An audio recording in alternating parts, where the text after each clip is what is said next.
national census was done in 2019, and it established that as a country, 1524 persons were registered during that time, and for Kisii County, which was number 7, had 38. Nairobi had the highest, and that then tells us the information that was out there that Kenya has no intersex persons is false. So the information is that they live amongst us.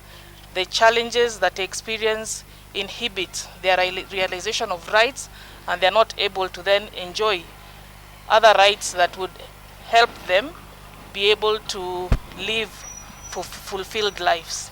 Intersex persons face several challenges, including a lack of educational opportunities because of the stigma they are faced with in society. They also rarely get employment opportunities because of their, again, the stigma. Majority of them at birth are taken through mandatory medical procedures, which affects their growth when they get into adulthood. We also have challenges associated with registration. So this then affects how their rights are realized at the community level. There are cases that have been reported to us, and the numbers were high during the COVID period because we were doing monitoring. We had cases of intersex persons losing their jobs. We had cases of intersex persons being thrown out of their house because they were not able to pay rent.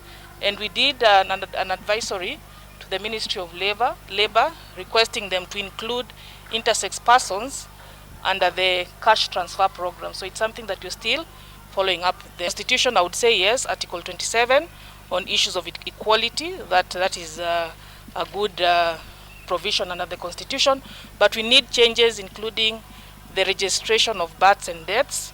We also need changes with regards to medical treatment of intersex persons.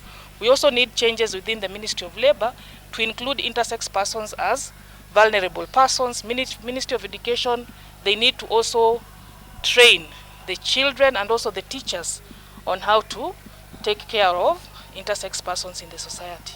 An argument between the doctors and my parents, whereby my sex wasn't clear, and the doctors advised my parents that I undergo a corrective surgery, whereby my dad wanted me to be corrected, that the surgery to be a girl, but my mom wanted that to be done so that I can be a boy.